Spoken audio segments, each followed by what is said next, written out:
Está con nosotros César Martín, ministro de Telecomunicaciones. Bienvenido, señor ministro, un gusto tenerlo presencial. Entiendo, señor ministro, que ya se retomaron las negociaciones con las empresas de telefonía celular. Estamos hablando de Claro y Movistar. ¿Cuáles son los términos de los nuevos contratos con las operadoras telefónicas? ¿Cuánto dinero esperan recibir? Un oyente me está diciendo que en los últimos 15 años han tenido ingresos, las telefónicas, superiores a 20.000 millones. Buenos días, un saludo a ustedes y a la audiencia.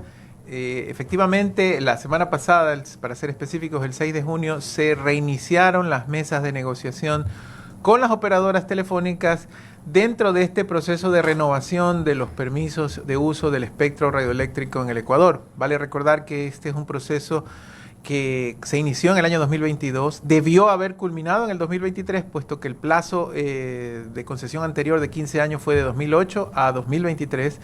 El gobierno anterior lamentablemente no lo pudo culminar, nos tocó recibirlo con una serie de problemas, de hecho hasta amenazas de arbitraje internacional de una de las consultoras que estaba encargada del tema de las valoraciones. Lo hemos podido avanzar, hemos podido retomar las mesas, tenemos, como bien lo indica usted, algunos puntos importantes en los cuales centramos esta negociación, como son el tema inicial, que es la valoración del espectro, pero también el tema de obligaciones por hacer, que son muy importantes dentro del desarrollo del sector de telecomunicaciones. Efectivamente, la tradición, digamos así, del manejo de estas negociaciones siempre fue con un espíritu recaudador. Es decir, dinero que entraba a las arcas del Estado y que se utilizaba en las necesidades de los gobiernos de turno. No es idea nuestra, esto es más bien impulsado por los organismos internacionales, en específico es una práctica recomendada por la Unión Internacional de Telecomunicaciones, UIT, que las negociaciones ahora incluyan obligaciones específicas de hacer. ¿Cuáles son estas obligaciones específicas? Cobertura en parroquias rurales de pocos habitantes que por temas comerciales tradicionalmente no habían sido ni iban a ser atendidas. Ahora que he podido viajar mucho más que antes a lo largo del país y saliendo de las burbujas de las grandes ciudades, podemos notar que en ciertas ciudades ponemos un pie 1 kilómetro fuera de la misma y se acabó la señal. Y en muchas parroquias donde hemos ido por diferentes temas no hay cobertura celular y simplemente la pregunta que yo le hago siempre es ¿cuántos habitantes tiene la parroquia? Y más o menos uno ya sabe, 20.000 es el número mágico. Menos de 20.000 no hay cobertura. Estas obligaciones que se van a incluir en estas negociaciones precisamente están atadas al Plan de Servicio Universal que lista las parroquias que tienen pocos habitantes rurales y que necesitan cobertura. Otro tema es cobertura en carreteras para temas de seguridad muy importante. En próximos días, por ejemplo, el presidente va a estar anunciando un tema muy importante en el anillo vial de Quevedo, que necesitaba el tema de cobertura, que es muy importante también en este sentido. Pero aquí tenemos ya priorizadas un tema de carreteras muy desplegado en función de las necesidades de seguridad. Otro tema importantísimo, el apagón de 2G y 3G. 4G tiene que ser la tecnología de base para poder migrar prontamente al 5G, pero necesitamos ya que los equipos 2G y 3G que están en diferentes localidades se abarquen. Y un tercer tema es la mejora de calidad. Se está estableciendo una norma de calidad actualizada a las condiciones. La actual de hace 15 años hablaba de un negocio centrado en la telefonía celular. Por eso hoy en día ya no se lo llama telefonía celular, sino SMA, servicios móviles avanzados. Incluimos telefonía celular e Internet y necesitamos normas de calidad ajustadas a ese tema. La negociación tiene que tener un esquema híbrido, como es una buena práctica recomendada por la UIT, donde haya una parte en dinero en efectivo y otra parte en estas obligaciones por realizar. Ministro, buenos días, qué gusto verlo. Me gustaría que se puntualice, nos puntualice el tema de las negociaciones con las compañías estas internacionales, Movistar y Claro. ¿Cuándo era el día en que ya se vencía el contrato? Me parece que con Claro ya el contrato se venció y hay una prórroga hasta llegar a un acuerdo definitivo. Creo que con Movistar también, obviamente usted es el que está al tanto de eso. ¿Y cómo van las negociaciones? Está bien que se cumplan todas estas cosas, todas estas obligaciones, pero ¿cuándo ya hay una contratación definitiva del Estado? ¿Cuánto le va a representar al Estado en ingresos por esas negociaciones? O sea, es información muy tangible, quisiera que la diga. Sí, efectivamente en el año 2023 se vencían ambos contratos. Ya están vencidos los dos. Sí, y se estableció, en el gobierno anterior se establecieron prórrogas de los mismos. ¿Cuándo esa prórroga? Las prórrogas vencen en septiembre del 2024 y ese obviamente es nuestro deadline, es decir, nosotros no nos vamos a pasar de esa fecha para que esté firmado el nuevo contrato con las operadoras, de ser así el caso. Obviamente, recordemos que esto es una negociación, ¿no? Y definitivamente, y son negociaciones independientes, no es que es una mesa en conjunto con las operadoras, se negocia independientemente con cada una de ellas y el resultado de esas negociaciones puede ser positivo o negativo. Ya, pero ¿qué pasa? A ver, expliquemos eso a la gente. Un resultado negativo. A ver, ustedes le dicen a Claro, a Movistar, no, esto es, y no llegan a un acuerdo. Y todos los que tienen ese servicio, ¿qué pasa con la gente que tiene ese servicio con la empresa con la que no llegan a un acuerdo? La ley establece un mecanismo. ¿Qué dice la ley al respecto? La ley establece un mecanismo que primero que nada garantiza la continuidad del servicio a los ciudadanos. En un supuesto, en este momento no consentido, de que no se llegue a la negociación con alguna de las operadoras, lo que procede es un periodo de valorización donde la operadora está obligada por un tiempo de 6 meses a un año a continuar prestando su servicio en el país bajo las mismas condiciones. Perdón, ministro, ¿está obligada por contrato o usted dice por ley? Sí. ¿Y es una ley que es reciente o estaba en la época en que se está suscribió el establecido contrato? en la ley o sea, orgánica sería de una televisión. prórroga, Una prórroga adicional, correcto, Okay. Bajo las mismas condiciones de prestación por un periodo de 6 meses a un año mientras se valoran los activos críticos de las empresas para este negocio, para el servicio móvil avanzado. Y de allí, pues, el Estado tiene dos caminos: o en simultáneo lanzar una nueva licitación internacional para estos activos, o en su defecto absorberlo con... Revertirlos, digamos, para que pase. O sea, pasarlo, en este caso podría ser CNT o la empresa del Estado que así sea, ¿no? Pero ese sería el camino. Entonces, por ley, los usuarios, esto es lo importante de la pregunta, están protegidos durante el periodo de transición. De que esto llegara a ocurrir, por supuesto, nosotros tenemos que estar preparados, no podemos entrar a las mesas de negociaciones y si sale el no, recién en ese momento ver qué se hace, ¿no? ¿Y ya cuánto tenemos un plan de representa eso contingencia. en dinero para el Estado en caso de que lleguen a un acuerdo con las dos internacionales? No podemos decir el valor exacto en este momento porque justamente es motivo de la negociación. Lo que sí es importante recalcar es que, a diferencia de los procesos anteriores, no es un proceso abierto a la oferta y la demanda. La misma ley de telecomunicaciones en el artículo 54 establece cuáles son los criterios para la valoración del espectro radioeléctrico en el Ecuador. Y también, de hecho, la ley mismo menciona a las buenas prácticas de la Unión Internacional de Telecomunicaciones, que es el organismo adscrito de las Naciones Unidas, que ha sido la referencia en estos temas. ¿Cuáles son esos factores o que se utilizan para la valoración? Primero, el tamaño de las frecuencias, que de hecho no es el mismo en cada empresa, ¿verdad? ¿Cuál es la banda de frecuencia que cada una de ellas solicita? Segundo, su participación y su tema de mercado, es importante también para la valoración. También el tema del servicio, entre otros factores. Es decir, ahí hay que tener mucho cuidado porque en estas épocas especialmente hay pseudoanálisis que circulan por allí lanzando valores, utilizando criterios diversos. La ley es muy clara en los criterios. Y esto fue a raíz de la negociación, no es un invento nuestro ni mucho menos. Esto fue a raíz de las observaciones que Contraloría hizo a la negociación de hace 15 años, precisamente de traer una valoración, no sé si usar la palabra, pero antojadiza con criterios X y Y. Y un poquito la ley nos cierra en ese sentido, precisamente para no estar diciendo hay que medir esto, hay que medir otro, sino utilizar los criterios que la misma establece. Ministro, bienvenido a Punto de Orden. María Sol Pons le saluda. En el tema de que sí se logre un puerto positivo en esta negociación, el contrato dura 15 años.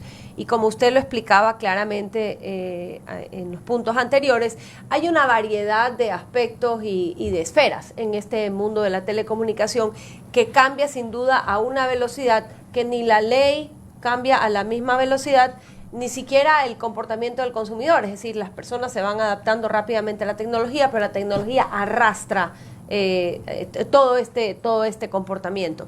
Usted mencionaba las buenas prácticas que incorpora la ley dentro de una especie de observatorio adecuado, y también mencionó que dentro de la negociación se incluye un tema de un nivel de servicio adecuado.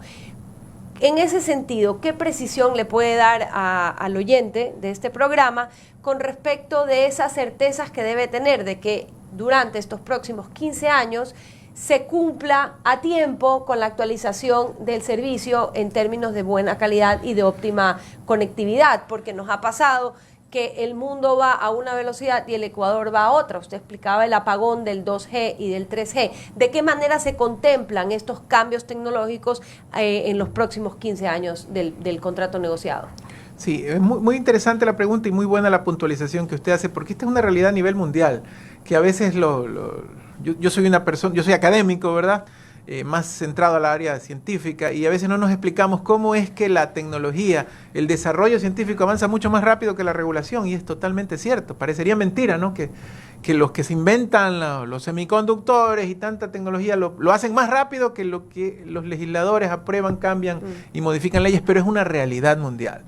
Efectivamente, para poder estar al tono con los avances tecnológicos, hay algunos hitos importantísimos que se están contemplando primero en esta negociación, que son el tema del apagón 2G, 3G, el tema del 5G, que no lo hemos conversado todavía, pero que hay un esquema para poder acelerar la migración hacia el 5G del país, que se los puedo contar en un ratito más cómo está pensado, pero el tema es que no somos los últimos, pero estamos cerca de ser los últimos en la región en la adopción de la tecnología 5G. Mucha gente ni siquiera entiende todavía cuál es el impacto del 5G, pero el 5G tiene un impacto importante en productividad. Decíamos que un usuario regular que, vamos a ver, que está viendo un partido de fútbol y lo está viendo con un teléfono 4G, y ahora estoy viendo el mismo partido con un teléfono que tiene 5G, pues no va a notar ninguna diferencia. Es lo mismo, o sea, es la misma velocidad. O sea, igual llega al mismo momento, pero ¿cuál entonces es la diferencia? ¿Cuál es la diferencia? Exactamente. La diferencia no está tanto en el usuario final. La diferencia está que 5G posee una velocidad que permite la conexión múltiple de sensores, por ejemplo, en tiempo real. El famoso Internet de las Cosas, que es una de las tecnologías que está de moda con el tema de 4G, que en palabras sencillas significa 80 sensores al mismo tiempo enviando y recibiendo información. Eso no se puede con 4G. Pero a ver, pero el 5G, ¿para cuándo se puede aplicar en el país? ¿Y de qué depende que se aplique? Ya. Bueno, primero entendiendo de que, por ejemplo, agricultura inteligente, los puertos serían inclusive seguridad serían beneficiarios. Y la recolección de la data. Recolección de la data simultáneo y acción sobre la data también simultánea, más que el usuario final. Eso es algo muy importante de notar y de cerrar las expectativas. Ahora viene el tema de cómo se implementaría. Este es un proceso jurídicamente hablando de renovación, es decir, aquí estamos hablando de las frecuencias que ya existían, cuánto cuesta renovarlas y trabajarlas. Sin embargo, como el proceso de valoración es un proceso complejo que está basado en un análisis del Arcotel con insumos de consultorías internacionales, se ha aprovechado y se ha valorizado también las bandas de frecuencia 7000 y 3.5 GHz requeridas para el despliegue del servicio 5G. Entonces, una vez que uno o los dos operadores tengan firmado su contrato por 15 años y tengan su título habilitante por 15 años, a una manera de adenda podrán solicitar las frecuencias requeridas para el 5G, digamos, 2 días después de que se firmen el contrato de renovación. Esa es la figura jurídica, es decir, no lanzarnos a un nuevo proceso desde cero para el 5G. Ya, ministro, un tema que es sensible, que en algún momento hay que debatirlo. Dentro de lo que se llaman sectores estratégicos estuvo originalmente la telecomunicación. De repente fue la primera en romper el esquema de sectores estratégicos con la, digamos que, privatización de ese sector, del sector de la telecomunicación, a través de la incorporación de empresas privadas para el servicio de telefonía celular, que ahora ya le quieren llamar de otra manera, etcétera. En algún momento hay que apuntar a eso también en el tema eléctrico. Pero concentrémonos en este momento en telecomunicación. El Estado mantiene una empresa que se llama CNT, que ya está enmarcada en un sector en donde hay participación privada. Entonces, ¿qué hay que hacer para que ya sea en la ley, primero una reforma a la ley y luego en la práctica, CNT sea vendida a una empresa privada para que haya una tercera empresa privada de telefonía? Porque hoy no hay una mayor diferencia en cuanto a precio, nada, entre lo que ofrece CNT, por ejemplo, con lo que ofrece Claro o ofrece Movistar. Entonces no es que hay CNT, pero es la mitad de precio, ahí se justifica. Si va a ser lo mismo, de una vez que ya el Estado se dedique a supervisar, a controlar, pero no a operar comercialmente, porque esa no es la función del Estado. ¿Qué habría que hacer para que, por ejemplo, CNT pueda vender esa empresa a AT&T o a cualquiera de estas empresas internacionales que a lo mejor puedan brindar un servicio privado de mucho mayor alcance?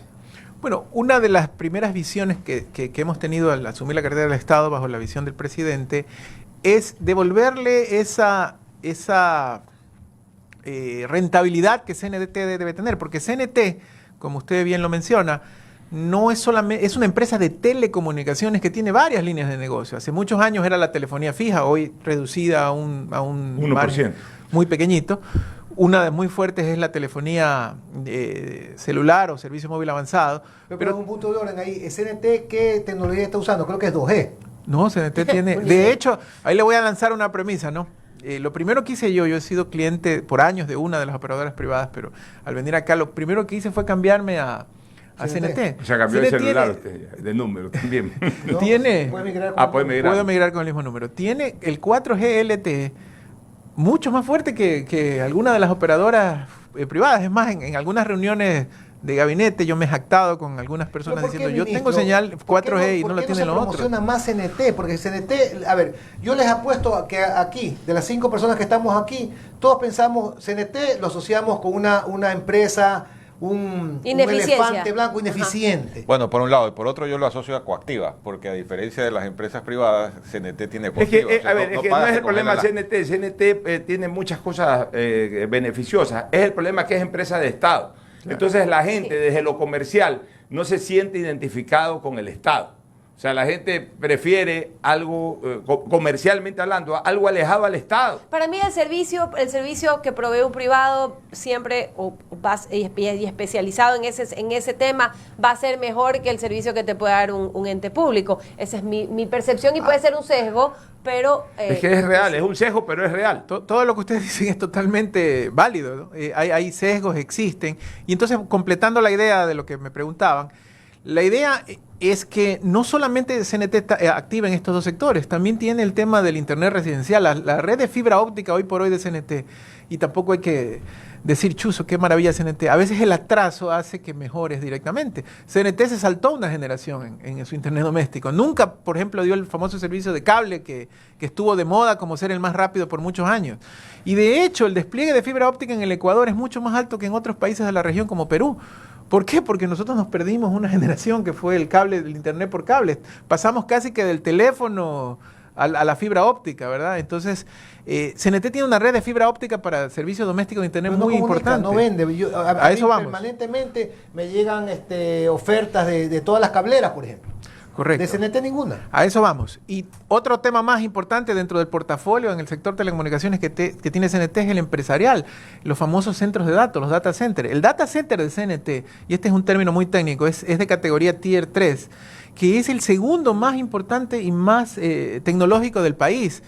Se le ofrece servicio también a las empresas y a las instituciones. Entonces, antes de pensar en ventas, que son, como se establece, criterios muy importantes, lo primero es que con tremendo portafolio de negocios, por lo menos tiene que tener alguna rentabilidad esta empresa. Entonces, ese es el enfoque inicial que le hemos dado. Una reingeniería con muchos problemas. Ser del Estado implica muchos temas importantes en lo comercial, en lo laboral, como todos conocemos muy bien, que son un desafío importante y que siempre van a ser un obstáculo. Lo que dijo Oscar es importante. Otra imagen que generalmente terminan transmitiendo las empresas del Estado es esta capacidad coactiva a la cual la gente le tiene miedo. Yo le tengo pánico. Claro. No es que no pague, pero uno nunca sabe. Si están en el mundo comercial, ya erradiquen eso. O sea, ustedes mismos libérense de esa capacidad coactiva. Cobren como cobra Claro o como cobra Movistar. Suspendan el servicio hasta que pague la gente, etcétera. Pero por el tema coactivo hay gente que dice, no, pues yo para qué voy a coger una empresa del Estado para que me saquen la plata de la cuenta. En cambio acá...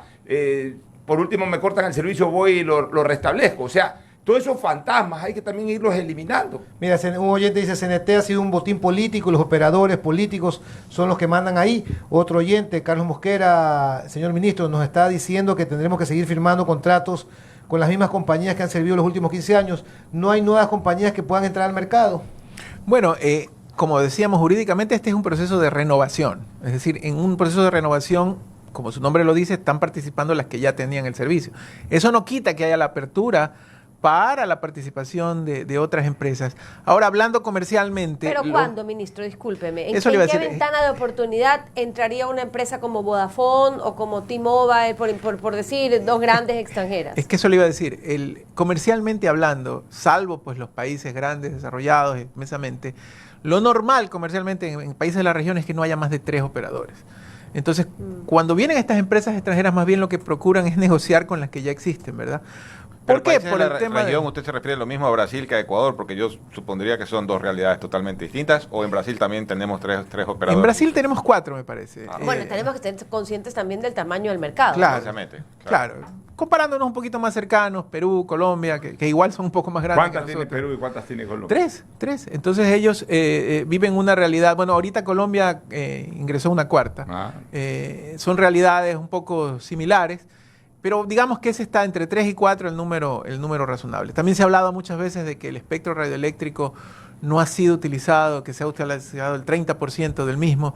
Eso es cierto, pero veamos el recurso del espectro como un tema del aire, ¿verdad?, que estamos utilizando para la transmisión y que realmente el hecho de que se use más o menos más bien responde a necesidades y realidades comerciales. No es que, ese aire no se está usando y se podría usar. Más bien depende, existe el negocio, existe la posibilidad de que una empresa haya analizado que financieramente le conviene o no y las invertir. Condiciones para la inversión, Y porque las asumo que es una condiciones, inversión correcto. importante. Solo para dar contexto al oyente, Colombia tiene una población de 51 millones de habitantes, Tres casi, veces más que la casi nuestra. 52, y el Ecuador tiene 17. Señor ministro, usted no puede ser obviamente hecho responsable por cosas que ocurrieron antes del tiempo desde que usted es ministro, pero la pregunta que yo le hago es si ya era obvio que se tenía que renegociar este contrato y que se iba a renovar, y ya teníamos el plazo hace mucho tiempo. ¿Por qué estas negociaciones se tuvieron que aplazar? ¿Por qué no se hicieron antes? Bueno, como usted bien dice, eso es una buena pregunta para la gestión del gobierno anterior. Tuvieron todo el tiempo, reitero su respuesta, como usted bien dice, esto se sabía de mucha anticipación. Entiendo que los primeros escaramuzas, si se quiere, de la negociación comenzaron en 2021, y esto lo sé por el par de reuniones que hemos tenido con los gerentes de las operadoras, pero entiendo que por los temas políticos, no sabría por qué. Ahora, no es mi teniendo un competencia. plazo, digamos, septiembre Que son 3 meses que más. son 3 meses más. No, ¿Usted un no año siente más, cierta tres desventaja al meses momento de negociar con esa suerte de espada de Damocles encima o estamos negociando igual el Estado con las operadoras? Estamos negociando, eso fue algo muy importante que se conversó. Hay una muy buena fe de parte de ellos en el sentido de continuar con el servicio y continuar con las inversiones en el país, eso es importante. Pero también estamos claros, y eso ha sido transmitido directamente, que la posición del país no es negociable. Es decir, el país aspira a un tema importante que será reflejado en el estudio por el tema de la negociación y no le tenemos miedo, si se quiere, al tema de que alguna de ellas tenga que salir. O sea, Oiga, como señor decíamos... ministro, mire, estoy leyendo algunas comentarios de los oyentes y todos negativos hacia CNT. No, y siendo un negocio tan lucrativo, ahí está el negocio, hay otro oyente está diciendo que 20 mil millones ha ganado en 15 años las telefónicas privadas. No se podría pensar en una alianza pública-privada para CNT. Hay gente hay empresas internacionales que quieren hacer un tipo de este joint venture, estas alianzas pública-privadas de la telefónica ecuatoriana. Es probable, en este tiempo hemos escuchado a algunos inversionistas que pues tienen su idea, su proyecto Porque todo lo que tiene montado CNT debe ser una empresa súper atractiva. Pero asimismo, hablando en términos coloquiales, para poderla vender bien o para poderla presentar bien dentro del negocio, necesita mejorar su productividad, al menos dentro de lo que la ley nos establece y nos limita. Si a la situación actual es como muchos de los oyentes lo están estableciendo, no es muy buena, ¿verdad? Entonces, esa es nuestra primera prioridad a la interna de CNT, una reingeniería de procesos y poder potenciar las líneas de negocio que, como usted bien lo indica, las tiene. Muchísimas gracias. Agradecemos al ministro de Telecomunicaciones, César Martín, por esta comparecencia en estos micrófonos. ¿Algo más que quiera agregar, ministro? Bueno, definitivamente algún mensaje sencillo. Todo lo que estamos haciendo en este sentido se enmarca dentro de una estrategia de transformación digital a largo plazo, que es la visión del presidente Noboa para este sector. Mucho se ha hablado brevemente de los temas de seguridad, y nuestro granito de arena, si se lo quiere ver así, en el tema de seguridad, es darle a la ciudadanía esa posibilidad a través de la tecnología de poder reactivar su economía. Y esto tiene que ver en transformación digital en dos temas: en la parte digital, que es cobertura, pero también en la parte de transformación cultural hacia lo digital. La reducción de la brecha digital es una de las metas que perseguimos fuertemente.